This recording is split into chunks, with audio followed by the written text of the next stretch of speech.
ముంపు బాధితుల గొంతుగా 12వ వార్డులో ఇంటింటి ప్రచారం నిర్వహించిన సిపిఎం పార్టీ అభ్యర్థి బండ్ల స్వామి.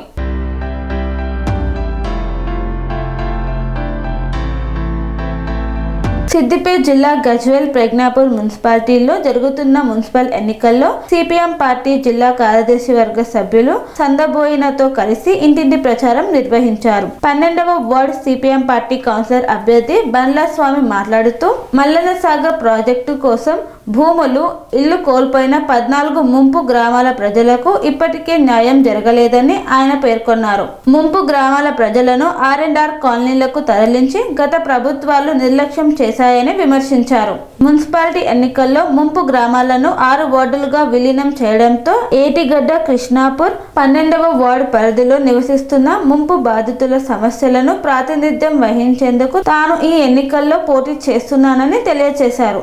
పరిహారాలు, ప్యాకేజీలు, యువత హక్కులు ఇప్పటికే పెండింగ్లో ఉన్నాయని, కొంతమందికి ఇచ్చిన చెక్కులు కూడా బ్యాంకుల్లో చెల్లలేదని అన్నారు. మల్లన్న సాగర్ విషయంలో సిపిఎం పార్టీ ప్రారంభం నుంచే రైతులు ముంపు బాధితుల పక్షాన నిలిచిందని గుర్తు చేశారు. ఇది ఒక వార్డు ఎన్నిక కాదని, ముంపు గ్రామాల హక్కులు, మౌలిక వసతుల కోసం సాగుతున్న సామూహిక పోరాటమని 12వ వార్డు సిపిఎం పార్టీ కౌన్సిలర్ అభ్యర్థి బండ్ల స్వామి స్పష్టం చేశారు. మీడియా మిత్రులకు నమస్కారం. ఈరోజు మా సిపిఎం పార్టీ అభ్యర్థి బండ్ల స్వామి గారితో పాటు ఇక్కడ విలేకరుల సమావేశం ఏర్పాటు చేయడం జరిగింది.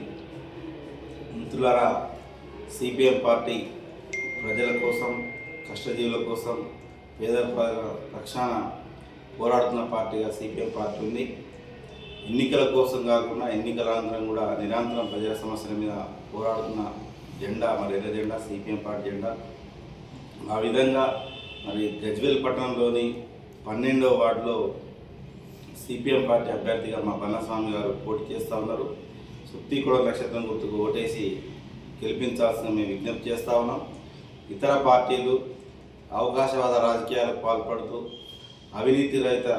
అవినీతి పాల్పడుతూ సొంత లాభం కోసం, ఆస్తులు పెంచుకోవడం కోసం, మరి డబ్బులు పోగేసుకోవడం కోసం ఎన్నికల్లో పోటీ చేస్తూ ఉన్నారు.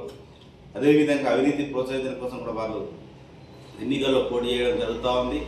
కానీ ఎర్ర జెండా సిపిఎం పార్టీగా ముంపు గ్రామాల సమస్యలు పనిచేయడం, అక్కడ అనేక పాదయాత్రలు ప్రజలే చైతన్యం చేస్తూ కూడా ఉద్యమాలు చేసే చరిత్ర ఎర్ర జెండా సిపిఎంకి ఉంది. అదేవిధంగా గజ్వేల్కి వచ్చినంత కూడా ఇళ్ల స్థలాలు ఇవ్వాలని, రిజిస్ట్రేషన్ చేయాలని, ప్లాట్లు ఇవ్వాలని, ప్యాకేజీలు ఇవ్వాలని చెప్పేసి కూడా సిపిఎం పార్టీగా కలెక్టర్ కార్యాలయం ముందు, ఆర్డీఓ కార్యాలయం ముందు కూడా అనేక ఆందోళన పోరాటాలు నిర్వహించినాం. మరి మిగతా అభ్యర్థులు వాళ్ళు ఎవరైతే ఉన్నారో అధికారంలో ఉండి వాళ్ళ అధికారం నుండి మరి ప్రజలకు సేవ చేయని పరిస్థితుంది. అనేక విధంగా కూడా ప్రజల్ని మోసం చేయడంతో పాటు బెదిరింపులకు గురి చేసి వాళ్ళ యొక్క ఆస్తులు కూడా కాజేసిన పరిస్థితి మరి ఉంది. అదేవిధంగా టీఆర్ఎస్ కావచ్చు, కాంగ్రెస్ పార్టీ కావచ్చు. కాంగ్రెస్ పార్టీ 2 సంవత్సరాలు వచ్చి అధికారంలో వచ్చినా మరి ఏదో వాళ్ళ ప్యాకేజీలు ఎందుకు ఇవ్వలేదని చెప్పేసి కూడా మేము ప్రభుత్వాన్ని అడుగుతా ఉన్నాం. అదే రూపంలో వాళ్ళకి ఇవ్వాల్సిన మరి ప్యాకేజీల విషయం మీద ప్రభుత్వం దృష్టి ఎందుకు తీసుకోవట్లేదు, ఎందుకు ప్రశ్నించట్లేదని చెప్పేసి కూడా మేము కాంగ్రెస్ వాళ్ళని కూడా అడుగుతా ఉన్నాం. ఎన్నికల కోసం కాకుండా మీరు నిజమైన సిద్ధి ఉంటే గతంలో టీఆర్ఎస్ పరిష్కరించడానికి అవకాశం ఉంది, లేదు ఇప్పుడు వచ్చిన కాంగ్రెస్ కూడా పరిష్కరించడానికి అవకాశం ఉంది. కానీ ప్రజల్ని మభ్యపెట్టి మోసం చేయడం తప్ప ఇంకొకటి కాదు. అందుకోసం ఇప్పటికైనా ఏటిగడ్డ, కృష్ణాపూర్ ప్రజానికాన్ని కూడా ఆలోచించాల్సిన అవసరం ఉంది. ఆ రూపంలో పోరాడే వ్యక్తులకు ఆయుధంగా ఇస్తే మన సమస్యలు పరిష్కారం అవుతాయి. ఆ విధంగా ఎర్ర జెండాను సిపిఎం కనుక గెలిపిస్తే మన ముంపు గ్రామాలకు సంబంధించిన సమస్యలతో పాటు ఆ ప్యాకేజీ సమస్యలు కావచ్చు, ఇంటర్ రిజిస్ట్రేషన్ కావచ్చు, ప్లాట్ రిజిస్ట్రేషన్ కావచ్చు, అదే రూపంలో శ్మశాన వాటికలు కావచ్చు, సీసీ రోడ్లు కావచ్చు, ఇతర సమస్యలన్నీ కూడా పరిష్కరించడానికి అవకాశం ఉంది. ఆ విధంగా అవసరమైతే ప్రభుత్వం మెడలు వస్తాం, ఉద్యమాన్ని నిర్మిస్తాం, పోరాటాలు చేస్తాం. మరి ఆ రూపంలో మీరు మరి పోరాడే వ్యక్తికి మన ప్రజల గొంతుగా, మన ముంపు గ్రామాల గొంతుగా బండ్ల స్వామిని గెలిపించాల్సిన బాధ్యత మనందరి మీద ఉందని చెప్పేసి తెలియజేస్తా ఉన్నాం. సుత్తి కూడా నక్షత్రం గుర్తు ఓడేసే మన భవిష్యత్తు బాగుంటుంది, మన బతుకులు మారుతాయి, మన రావాల్సిన సదుపాయాలు వస్తాయని చెప్పేసి కూడా మేము ప్రజానికాన్ని విజ్ఞప్తి చేస్తాము. ఆ రూపంలో మరి అవకాశవాద రాజకీయాలకు పాల్పడుతున్న బీఆర్ఎస్, కాంగ్రెస్ను ఓడించాలని చెప్పేసి కూడా మేము విజ్ఞప్తి చేస్తాము. మీడియా మిత్రులకు నమస్కారం. నేను నా పేరు బండ్ల స్వామి. ప్రస్తుతము గజ్వేల్ ప్రజ్ఞాపూర్ మున్సిపాలిటీలో జరుగుతున్న ఎన్నికలలో 12వ వార్డులో సిపిఎం పార్టీ అభ్యర్థిగా పోటీ చేస్తున్నాము. మేము పోటీ చేయడంలో ప్రధాన కారణం ఈ గజ్వేల్ పట్టణంలో ఈ మున్సిపల్లో ఉన్న సమస్యలను పరిష్కారం కోసం, దాంతోపాటు ప్రధానంగా గతంలో మల్లన్న సాగర్ ప్రాజెక్టు కోసం ఏదైతే 14 ముంపు గ్రామాలు ఉన్నావో ఆ ముంపు గ్రామాలకు ఈ గజ్వేల్ పట్టణ పరిధిలో R&R కాలనీలు నిర్మించి వాళ్ళని ఇక్కడికి తీసుకొచ్చి వదిలినటువంటి పరిస్థితి ఉంది. వాళ్ళను ప్రస్తుతం జరుగుతున్న మున్సిపాలిటీ ఎన్నికలలో ఆ గ్రామాలను విలీనం చేసి 6 వార్డులుగా ప్రకటించారు. అందులో భాగంగా ఏటిగడ్డ కిష్టాపూర్ 12వ వార్డు నుంచి మేము పోటీ చేస్తున్నాం. పోటీ చేయడానికి ప్రధాన కారణం ముంపు గ్రామ ప్రజలు ఏదైతే ఇక్కడ పట్టణ ప్రాంతంలో నివసిస్తున్నారో వారిని ప్రభుత్వాలు పట్టించుకోవడం లేదు. గతంలో ప్రాజెక్టు కోసం సర్వస్వం త్యాగం చేసినప్పుడు వారికి రావాల్సిన ప్యాకేజీలు, నష్టపరిహారాలు, 18 సంవత్సరాలు నిండిన యువతీ యువకులకు రావాల్సిన ప్యాకేజీలు, అదేవిధంగా ఒంటరి మహిళా పురుషులకు రావాల్సిన ప్యాకేజీలు ఇవన్నీ పెండింగ్ ఉన్నాయి. కొంతమందికి చెక్కులు కూడా వారి ప్యాకేజీ రూపంలో ఇచ్చినప్పుడు బ్యాంకులో పోతే అవి చెల్లలేదు. అయితే ఇవన్నిటినీ అప్పుడున్న ప్రభుత్వానికి ప్రతిపక్షాల ద్వారా, ఆ బాధితుల ద్వారా అధికారులకు విన్నవించుకున్నటువంటి పరిస్థితి ఉంది. పరిష్కరిస్తామని చెప్పి ఇప్పటి వరకు కూడా పరిష్కరించలేని పరిస్థితి ఉంది. అయితే సిపిఎం పార్టీగా మల్లన్న సాగర్ భూసేకరణ ప్రారంభం సమయంలోనే ఇది 3 పంటలు పండే భూమి, ఇక్కడ గ్రామ సభల ద్వారా ఏకాభిప్రాయం వస్తే తప్ప ప్రాజెక్టు కోసం ఇక్కడ భూములను తీసుకోవద్దు, ఈ 50 టీఎంసీల ప్రాజెక్టును చిన్నగా 20 టీఎంసీలు కూడా కట్టుకునే అవకాశం ఉంది, చాలామంది ఇక్కడ బతికి ఉండే పరిస్థితి ఉంటుంది మీరు ప్రాజెక్టు సైజును తగ్గించుకుంటే అని చెప్పి అప్పుడు సిపిఎం పార్టీ అగ్రనాయకులు మన తమ్మినేని వీరభద్రం గారు పాదయాత్ర చేసినటువంటి పరిస్థితి కూడా ఉన్నది.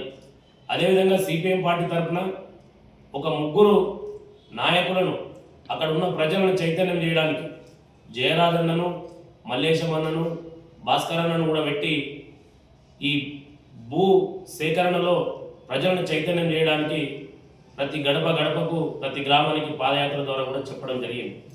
ఏదైతే 2013 భూసేకరణ చట్టం ఉందో ఆ భూసేకరణ చట్టం ద్వారా మీరు భూమిని సేకరించాలని కూడా అప్పటి ప్రభుత్వాలకు చెప్పడం జరిగింది. పార్టీగా కానీ ప్రజా సంఘాలు కానీ చెప్పిన విషయాలన్నీ వాళ్ళు పెడచెవిన పెట్టి అక్కడ ఉన్న గ్రామాలను మేము ఏదైతే ఇప్పుడు పెండింగ్లో ఉన్నాయో వీటన్నిటినీ తప్పకుండా మీకు పరిష్కరిస్తాం, మీరు అక్కడ నివసించడానికి ఏదైతే మౌలిక వసతులు ఉన్నాయో అవన్నీ మేము చేస్తాం, మీరు ఏదైతే నివసించడానికి కావాల్సిన భూమి, గుడి కావచ్చు, బడి కావచ్చు, మీకు ఏవి కావాలన్న ఆసుపత్రులు కావచ్చు, అన్నీ సకల సౌకర్యాలు మేము నిర్మిస్తామని చెప్పి మాయమాటలు చెప్పి పంపించడం జరిగింది. తర్వాత జరిగిన జనరల్ ఎలక్షన్లో బీఆర్ఎస్ ప్రభుత్వము ఓడిపోవడం జరిగింది, కాంగ్రెస్ ప్రభుత్వం వచ్చింది. కాంగ్రెస్ ప్రభుత్వం వస్తే చాలామంది బాధితులు సంతోషపడ్డటువంటి పరిస్థితి ఉంది. ఎందుకు సంతోషపడ్డారంటే స్వయంగా అప్పుడు రేవంత్ రెడ్డి గారు మల్లన్న సాగర్ భూబాధితుల కోసం ఏటిగడ్డ కిష్టాపూర్లో 2 రోజులు దీక్ష చేసిండు. దీక్ష చేసి స్వయంగా మా సమస్యలు తెలుసు కాబట్టి పరిష్కరిస్తారనుకున్నాం. తర్వాత జరిగిన జనరల్ అసెంబ్లీ ఎలక్షన్లలో కూడా పార్టీ ప్రచార సభలలో కూడా మల్లన్న సాగర్ను బీఆర్ఎస్ పార్టీ ఆగం చేసింది, మేము చూసుకుంటామని చెప్పినటువంటి పరిస్థితి ఉంది. కాబట్టి రేవంత్ రెడ్డి గారు ముఖ్యమంత్రి అయ్యారు, కాంగ్రెస్ పార్టీ వచ్చింది, మాకు ఇప్పటిదాకా రాని పెండింగు నష్టపరిహారాలు కానీ, ప్యాకేజీలు కానీ, మా కాలనీలలో మౌలిక వసతులు కానీ, ఇక్కడ మాకు అసంపూర్తిగా ఉన్న గుళ్ళు కానీ, బళ్ళు కానీ ఇవన్నీ అవుతాయని చెప్పి మేము ఆశించినాం. కానీ పిడుగులాంటి వార్త మా మీద మున్సిపాలిటీలో విలీనం చేస్తున్నాము ముంపు గ్రామాల కాలనీలు అని చెప్పి మున్సిపల్ ఎన్నికల నోటిఫికేషన్ వేసి 6 వార్డులను ఇలా ప్రకటించినటువంటి పరిస్థితి ఉంది. స్వామి బోధానంద గోసేవ ఆశ్రమం సైథాపూర్. జ్యోతిష్యం, వాస్తుశాస్త్రం మన పూర్వీకులు మనకిచ్చిన వరం.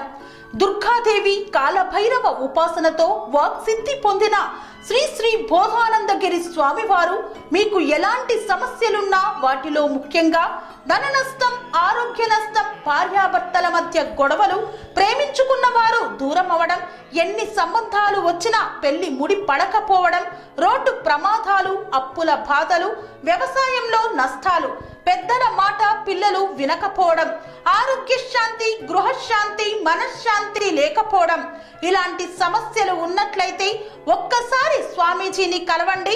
మీ సమస్యలకు తగిన పరిష్కారాన్ని పొందండి. అంతేకాక అన్ని రకాల వ్యాధులకు గోపంచకవ్య మరియు మూలికా వైద్యం చేయబడును. నమ్మకంతో రండి, ఆయురారోగ్యాలతో వర్ధిల్లండి. మా అడ్రస్ స్వామి బోధానంద గోసేవ ఆశ్రమం, సైతాపూర్, వీరభద్ర స్వామి గుడి దగ్గర, యాదగిరిగుట్ట. సంప్రదించవలసిన నెంబర్ 9849213754 మరియు 9618034138.